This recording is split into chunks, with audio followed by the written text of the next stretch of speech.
উচ্ছৃঙ্খলতার বেহায়াপনা দিয়ে আমরা মেয়েরা রাস্তায় নেমে সিগারেট টানবে আমরা কিছু বলতে পারবো না বললে স্বরাষ্ট্রমন্ত্রীর পদত্যাগ দাবি করে। চিন্তা করেন, সরকারকে উচিত এই অসভ্যার বেহায়াপনা যাদের কাছে প্রত্যেকটিকে ধরে ওই জেলখানায় পাঠিয়ে দেয়। শাহবাগী চেতনাবাজরা এখনই শাহবাগী চেতনাবাজদের এখনই কিন্তু থামাতে হবে এবং এখনই থামানোর সময়।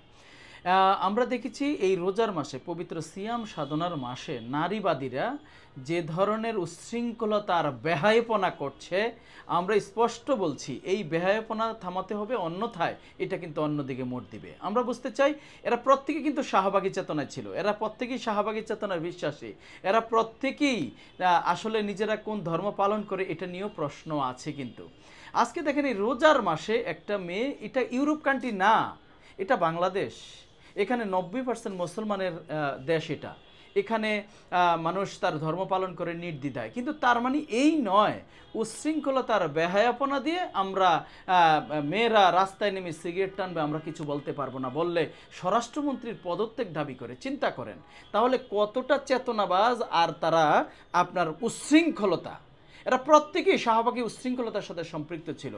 এক একজনকে দেখেন তাদের অঙ্গভঙ্গি, তারা ওপেন। আমার কাছে মনে হয় তাদের তাদের যে কি বলে পারিবারিক শিক্ষা শূন্যের কোটায়। এটা পারিবারিক শিক্ষা। কিন্তু দেখেন আজকে তাদের পিতা মাতা কিন্তু সোশ্যাল মিডিয়াতে এটা দেখছে, দেখার পরেও যখন এই মেয়েগুলো তখন এটা নিয়ে আন্দোলন করছে, স্বরাষ্ট্রমন্ত্রীর পদত্যাগ দাবি করছে, খোদ সিগারেট তারা টানা কেন বললো, তাদেরকে নিষেধ করলো বা এটা নিয়ে তারা স্বরাষ্ট্রমন্ত্রীর পদত্যাগ পর্যন্ত করছেন, তার মানে দেখেন তাদের পারিবারিক শিক্ষা কোথায় গিয়ে দাঁড়িয়েছে। আমরা এই কথাটাই বলতে চাই আজকে, আমাদের পারিবারিক শিক্ষা অনেক বড় একটা শিক্ষা, প্রত্যেকে কিন্তু পরিবার থেকে শিখি। তাই পারিবারিক শিক্ষাই আজকে আমি কি বলছি, আমার বক্তব্য, আমার আচরণ সকল কিছু কিন্তু পারিবারিক শিক্ষার উপরে ডিপেন্ড করে। তাই আমি বলছি তাদের পিতামাতা নিঃসন্দেহে কি পারিবারিক শিক্ষা দিয়েছেন আজকে প্রশ্ন জাগে। আমি কিছু বলতে চাই না সেটা নিয়ে, আমি একটু বলতে চাই আপনার সন্তানদেরকে এখনই থামান।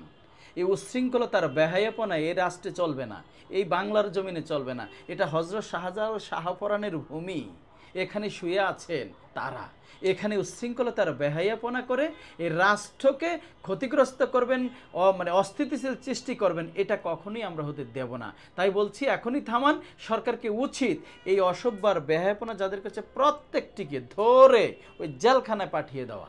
এটা চমৎকার কথা বলছেন। হ্যাঁ, আমি প্রথমেই বলছি যে দেখেন এটা ইউরোপ কান্ট্রি না, এটা ইউরোপ কান্ট্রি না যে ছেলে মেয়ে একসাথে অবাধ মেলামেশা করবেন, একসাথে ছেলে মেয়ে সিগারেট টানবে কেউ কিছু বলবে না, তা না। আমাদের সমাজটা তো সেই রকম না।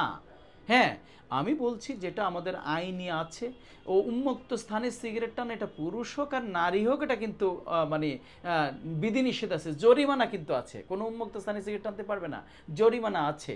সেটাকে আমি বলছি না যে পুরুষ টানতে পারবে না, এটা টানতে পারবে না। বাট একটা বিষয় তো, এটা তো বাংলাদেশ, এখানে 90% মুসলমান ধর্মাবলম্বী, ইসলাম ধর্মাবলম্বী। এটা বুঝতে হবে, এটা পাশ্চাত্যের কালচার না, এটা ইউরোপ না যে আমরা অবাধ মিলামেশা করবো কেউ কিছু বলতে পারবে না। এটাই হচ্ছে পারিবারিক শিক্ষা। পারিবারিক শিক্ষার অভাবেই আমাদের এই নৈতিক অবক্ষয় ঘটছে। আশা করছি আমরা পারিবারিক শিক্ষা যদি মানে খুব সুন্দর হয়, মসলিন হয়, ভালো হয়, তখন সন্তান কিন্তু এইভাবেই বড় হয়ে উঠবে। তাই আগামীর রাষ্ট্রকে যেন ক্ষতিগ্রস্ত করার আগে, ধ্বংস করার আগে, বিনিষ্ট করার আগে, মানে একেবারেই এই কি বলে এই বেহায়াপনাকে ছড়িয়ে যাওয়ার পূর্বেই এটাকে থামাতে হবে। এখানে কি আওয়ামী লীগের কোনো হাত আছে কিনা?